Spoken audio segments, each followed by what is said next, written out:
On November 8, 1969, Mtown ruled the airwaves, and Gladys Knight and the PIPS were on top of the world. Literally, they held the top spot on the Billboard charts. For over 30 years, their soulful vocals and funky grooves filled stadiums. But Gladys Knight's journey didn't end there. Today, she's a solo icon. And the PIPS. What became of the PIPS? Join us as we explore the incredible rise of Gladys Knight and the PIPS, their eventual disbandment, and where they are all now. Don't forget to like and subscribe for more music legends' journeys. Let's dive into the very begin of their career. Early days. Gladys Knight's musical journey began at an incredibly young age. At just 7 years old, she stunned audiences and won the Ted Mack's original amateur hour television show contest in 1952. This early success ignited a passion that would lead her to form a legendary group. The following year, Gladys joined forces with her brother Bubba Knight, sister Brenda Knight, and cousins William Guest and Eleanor Guest to form the PIPS, named after another cousin, James Pip Woods. This family unit began performing and touring, honing their skills and building a dedicated following. The group underwent a couple of changes through the years. By 1959, Brenda Knight and Eleanor Guest were replaced by cousins Langston George and Edward Patton. This new lineup achieved their first significant success in 1961 with a cover of Every Beat of My Heart, originally by Hank Ballard and the Midnighters. The song topped the R&B charts and crossed over to pop audiences, peaking at number 6. Riding this wave, they secured another hit with Letter Full of Tears in 1962. Following their initial success, Gladys Knight took a break from the PIPS in 1962 to start a family.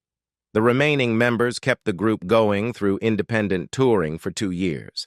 In 1964, Gladys returned to music to support her children, and together with the PIPS, they released another hit, Giving Up. While Letter Full of Tears solidified their early success, Gladys Knight's dedication to family took her away from the PIPS for a brief hiatus in 1962. The group's commitment didn't falter.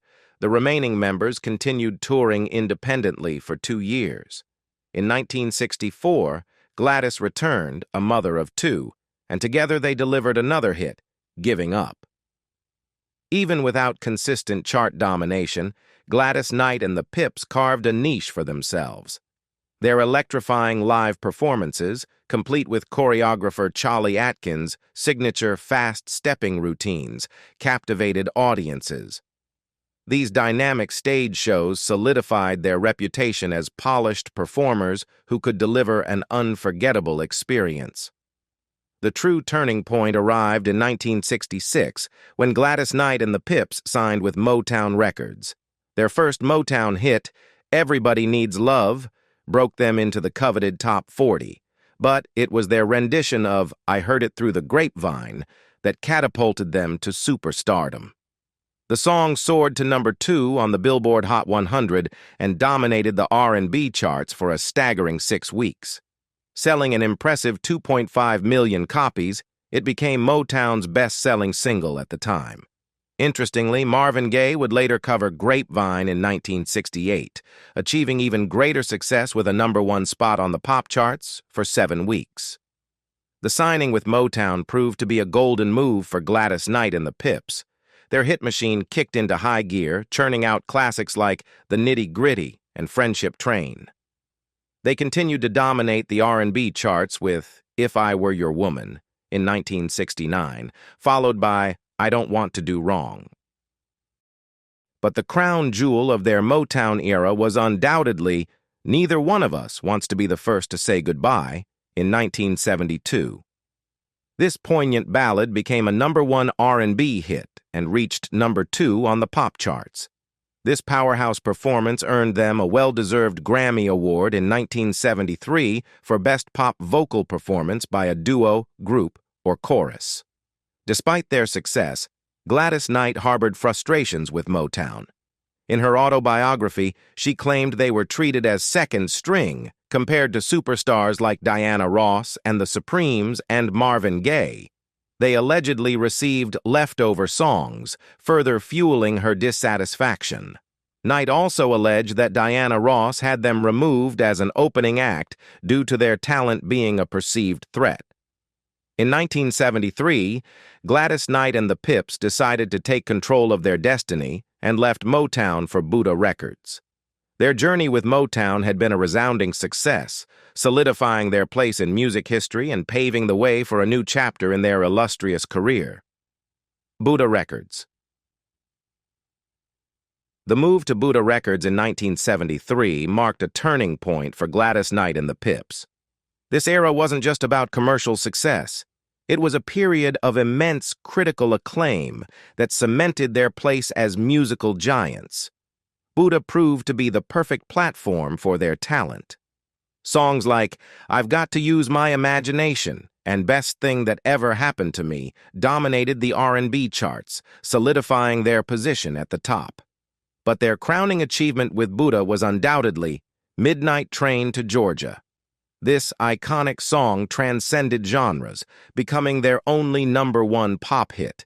It resonated with audiences everywhere, earning them a Grammy Award in 1973 for Best R&B Performance by a Duo or Group with Vocals. This wasn't the end of the song's accolades. It was later inducted into the prestigious Grammy Hall of Fame, a testament to its lasting impact.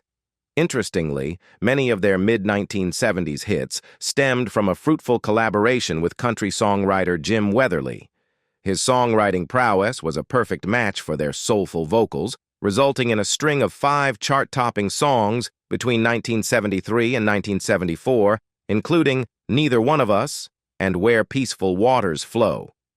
This unique pairing broadened their musical horizons and further solidified their place in music history.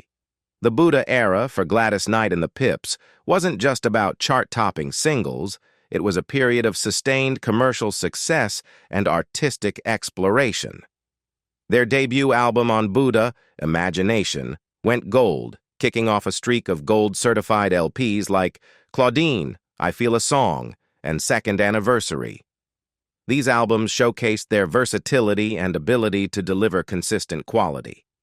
Beyond their chart-topping R&B hits like "I've Got to Use My Imagination" and "Best Thing That Ever Happened to Me," Buddah saw the release of other notable singles like "Part-Time Love" and "Love Finds Its Own Way."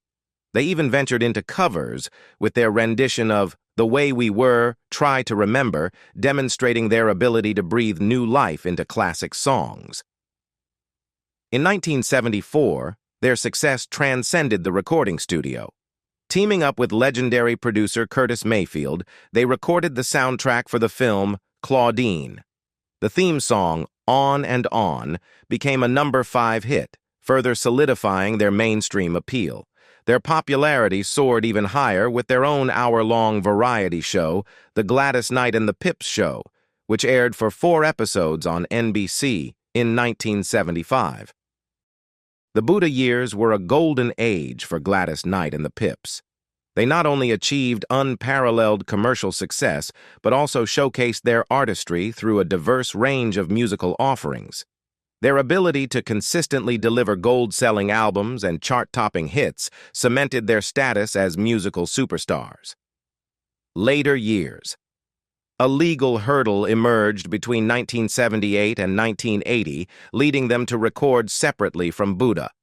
This period saw Gladys explore her solo potential with 2 albums, while the PIPS ventured out with 2 projects of their own. By 1980, Columbia Records welcomed the PIPS back into the fold, coinciding with Gladys's work on her second solo effort. Reunited and determined, they collaborated with the legendary songwriting duo of Nicholas Ashford and Valerie Simpson. This powerful partnership yielded the album About Love in 1980, featuring memorable tracks like Landlord and Taste of Bitter Love. The fruitful collaboration with Ashford and Simpson continued into 1981 with the release of Touch. This album boasted empowering songs like I Will Fight and a soulful rendition of I Will Survive. Furthermore, 1981 saw them lend their remarkable talents as backing vocalists to Kenny Rogers on his hit Share Your Love With Me. Following an international tour, they released the album Visions in 1983. This project spawned a #1 R&B hit with Save the Overtime for Me and achieved gold record status. Their final album, All Our Love, arrived in 1987 under MCA Records. This last hurrah also reached gold certification, solidifying their consistent excellence. The album's single, Love Overboard, became a #1 R&B hit and earned them a 1988 Grammy Award for Best R&B Performance by a Duo or Group. Following a year-long international tour in 1983, the group returned to the studio to record Visions for Columbia Records. This album marked a significant milestone with their first #1 R&B single in 8 years, Save the Overtime for Me. Notably, the music video for this song was among the first in the genre to incorporate elements of hip-hop culture, showcasing their willingness to embrace new trends. Visions also yielded another R&B hit, You're #1 in My Book. Gladis Knight embarked on solo ventures, including the iconic collaboration with Dionne Warwick, Whitney Houston, and Stevie Wonder on That's What Friends Are For, which topped both the Billboard Hot 100 and R&B charts. Despite these solo forays, the group reunited and signed with MCA Records in 1987. Their final album, All Our Love, was a testament to their enduring talent, achieving gold certification. This swan song featured hits like Lovin' On Next to Nothin' and their Grammy-winning #1 R&B single, Love Overboard. Their accomplishments were further recognized with a prestigious Soul Train Music Award for Career Achievement in 1988. 1988 marked the culmination of an incredible journey. Gladis Knight and the PIPS embarked on their final tour, bringing an end to a remarkable 37-year career. Knight's decision to pursue a solo career led to the group's disbandment, but their impact on music remained undeniable. Each of them have a different life and comes from a different place, but they all share the passion for music. So let's come up to the first, the star of the group, Gladis Knight. Gladis Knight. As one of Motown's leading ladies of soul in the late 1960s and early 1970s, Gladis Knight was the driving force behind Gladys Knight and the PIPS, an all-family music group from Atlanta. This family music group, originating from Atlanta, garnered global acclaim and achieved numerous awards throughout its 40-year career. Their standout accomplishment was securing a #1 pop hit in 1973 with the soul classic Midnight Train to Georgia. Born in 1944 into Atlanta's growing black middle class, Gladis Knight's musical journey began at a young age. A church recital at 4 sparked her passion, which blossomed further during tours with the Morris Brown College Choir. Winning a national talent show at the tender age of 7 solidified her status as a child prodigy. Music wasn't just Gladys's passion, it was a family affair. In 1952, during a birthday celebration, a family band was born. Gladys, her brother Bubba, sister Brenda, and cousins Eleanor and William Guest formed the group, inspired by their cousin Pip, who encouraged them to pursue music professionally. The name The PIPS became a tribute to their supporter. After some lineup changes, the core group of Gladys, Bubba, William, and Edward Patton solidified their bond, ready to conquer the music world. Joining Mtown Records in the late 1960s proved to be a turning point. Gladys's powerful vocals and captivating stage presence made her a leading lady of soul. Classic hits like I Heard It Through the Grapevine and Neither One of Us catapulted them to stardom, earning critical acclaim and Grammy Awards. The PIPS weren't afraid to explore beyond the boundaries of soul music. Their willingness to experiment is evident in the timeless classic Midnight Train to Georgia, a soul song that transcended genres and reached #1 on the pop charts in 1973. This achievement showcased their versatility and cemented their place in mainstream music. By 1957, the group embarked on a national tour across the Chitlin Circuit. These segregated venues in the South catered exclusively to black audiences. While challenging, these tours provided invaluable experience. They opened for legendary R&B figures like Sam Cooke and James Brown, honing their skills and building a loyal fan base. Their dedication paid off in 1961 with their first R&B top 20 hit, Every Beat of My Heart. However, Gladys took a hiatus in 1964 to focus on family. Recharged and ready to return, the group headed to Detroit in 1966. Their unique gospel-infused sound resonated with Mtown, a label known for launching the careers of artists like the Supremes and Marvin Gaye. For the next 7 years, they thrived alongside these Mtown legends. Gladys's autobiography, Between Each Line of Pain and Glory, reveals the struggles and triumphs of her life. Despite facing multiple marriages, gambling addiction, and other hardships, her unwavering spirit is evident in her statement, "Bring on the pain. Bring on the glory. I will be in this fight." As of 2009, Gladys resided in Nevada and embraced her faith as a member of the Church of Jesus Christ of Latter-day Saints. Her passion for music continued as she directed the Saints Unified Voices Choir, which even earned a Grammy Award in 2006. Love found Gladis Knight at a young age. At just 16, she married Atlanta musician Jimmy Newman.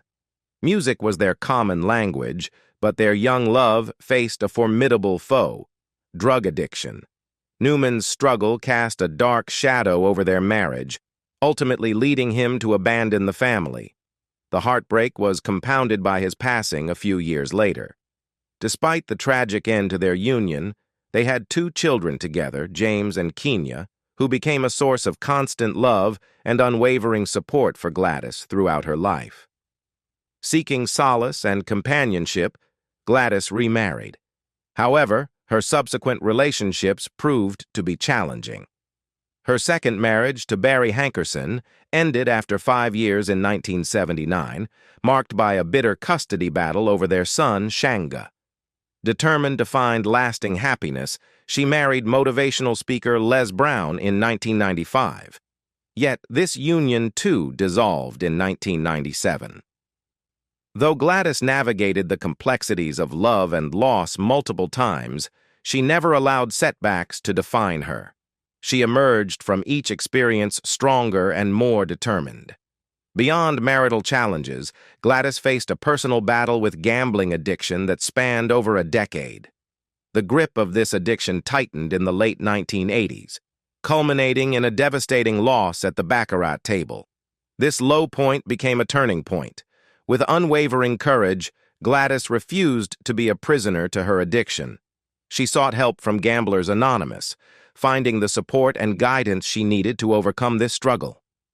Her journey to recovery is a testament to her inner strength and unwavering spirit. While Gladis Knight's career flourished on stages worldwide, her personal life found a haven in Las Vegas.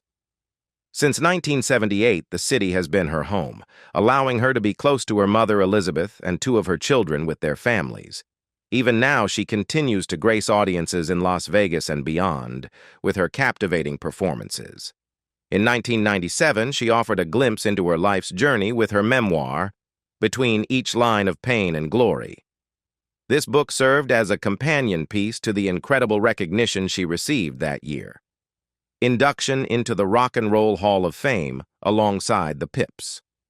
Their impact further resonated in 1998 with a Lifetime Achievement Award from the Rhythm and Blues Foundation. Love found Gladis Knight again in 2001. She married William McDowell, a corporate consultant. While reports suggest they had known each other for a decade, their romantic relationship blossomed only a few months before their wedding.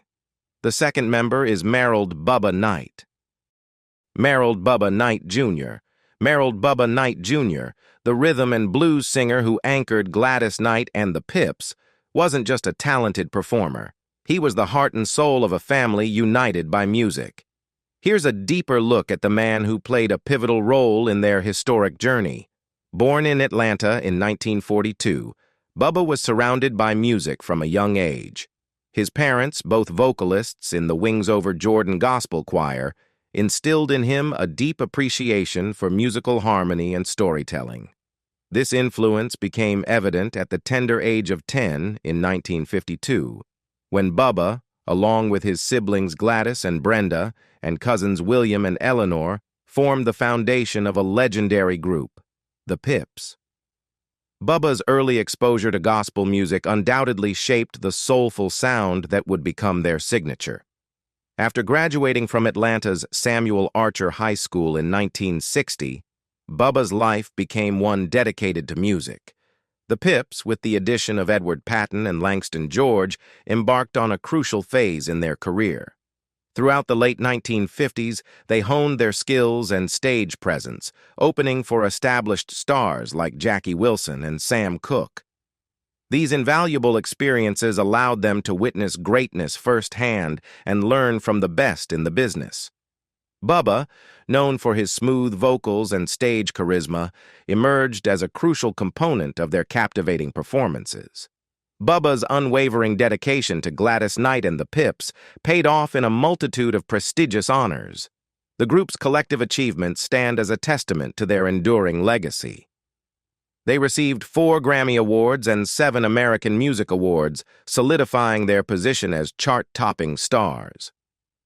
Bubba's contributions were instrumental in pushing the boundaries of soul music, earning them a place in the Georgia Music Hall of Fame and the esteemed Rock and Roll Hall of Fame. Their impact transcended genres and generations, earning them further recognition from the Rhythm and Blues Foundation's Lifetime Achievement Award and the Apollo Theater's Hall of Fame.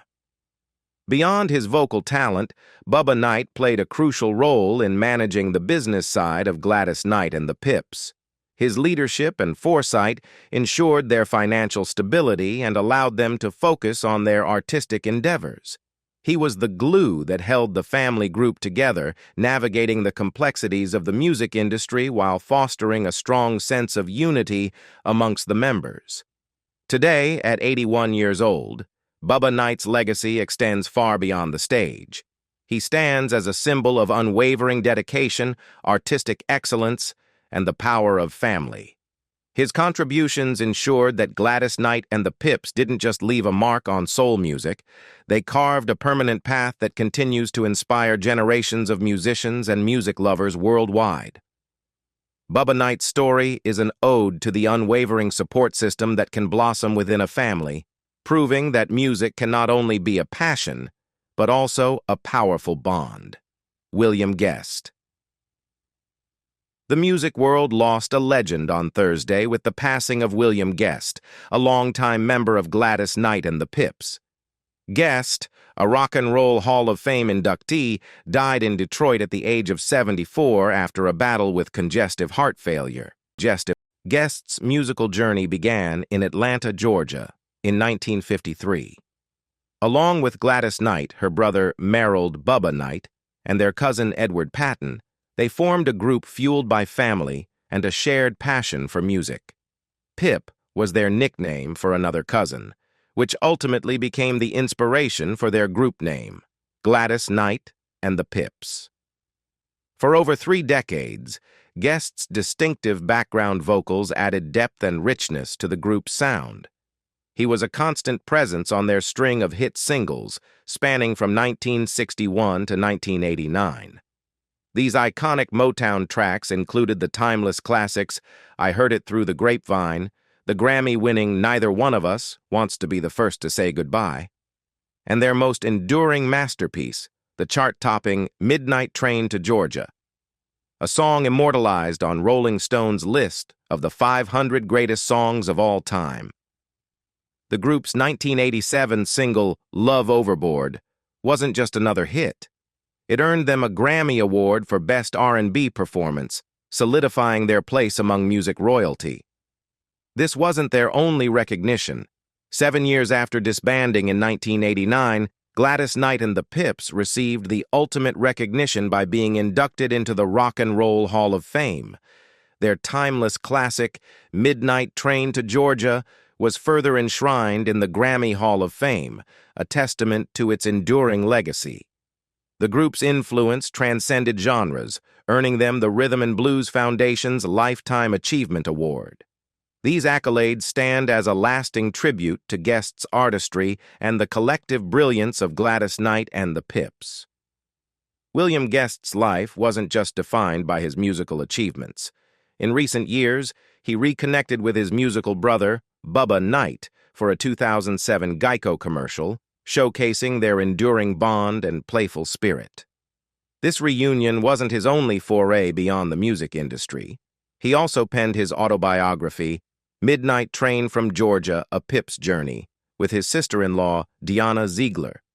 His book ensured his story and experiences would continue to inspire future generations, offering a glimpse into the life of a man who dedicated himself to both music and family.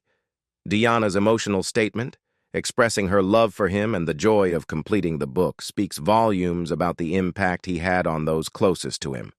Guest leaves behind a large and loving family, a testament to the importance he placed on his personal life. His surviving children, Selena, Alisa Julianne, Monique Guest Shue, Crystal Holly, William Guest II, Jonathan Guest, Christopher Guest, Sean Holly, Michael Giles, and Richard Mosley, will undoubtedly carry on his legacy of love and music. He is also survived by his siblings, step-siblings, grandchildren, and great-grandchildren, each one a reflection of the rich tapestry of his life.